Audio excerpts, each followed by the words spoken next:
របៀបធ្វើតេស្តរោគថ្ងៃដែលមេជីវិតញីធ្លាក់អញ្ចឹងសម្រាប់បងប្អូនដែលគាត់អត់តន់ចេះធ្វើតេស្តរោគមេជីវិតញីធ្លាក់គាត់អាចទស្សនាវីដេអូនេះបានណាជាដំបូងគឺយើងត្រូវដឹងពីថ្ងៃដែលមករដូវយើងត្រូវមករដូវថ្ងៃណា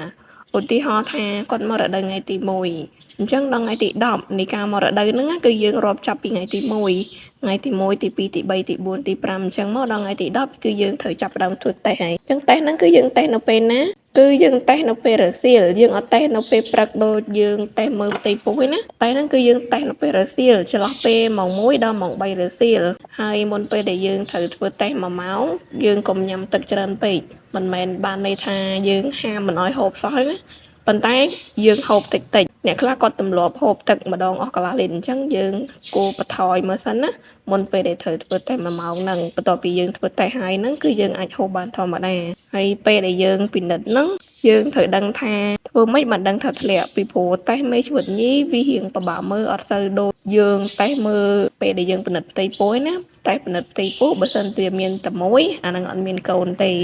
ហើយបើសិនជាវាឡើង2រៀងព្រិលបន្តិចហ្នឹងអាហ្នឹងនឹងតែមានផ្ទៃពោះហើយប៉ុន្តែតេស្តមេជីវិតញីអត់ដូចគ្នាទេវារៀងឡើងព្រិលអញ្ចឹង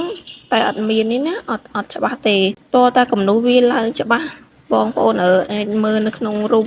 ដែលខ្ញុំដាក់ឲ្យនឹងបានណាដូចឯក្នុងរូបដែលខ្ញុំដាក់ឲ្យមើលហ្នឹងមានចាប់ពីថ្ងៃទី13មកអញ្ចឹងថ្ងៃទី13ហ្នឹងវាព្រិលបន្តិចថ្ងៃទី14ក៏វារៀងព្រិលបន្តិចដែរថ្ងៃ15ក៏វារៀងព្រិលដែរតែបងប្អូនមើលចាប់ពីថ្ងៃទី17ថ្ងៃទី17វារៀងឡើងច្បាស់ជាងថ្ងៃធម្មតាប៉ុន្តែវាអត់ទាន់ធ្លាក់ណាតែថ្ងៃទី18គឺជាថ្ងៃដែលធ្លាក់មេជីវិតញីដោយសារខាងក្រោមហ្នឹង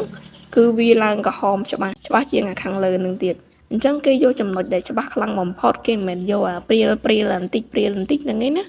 ចំណុចដែលច្បាស់ខ្លាំងបំផុតគឺជាថ្ងៃដែលធ្លាក់មេជីវិតញី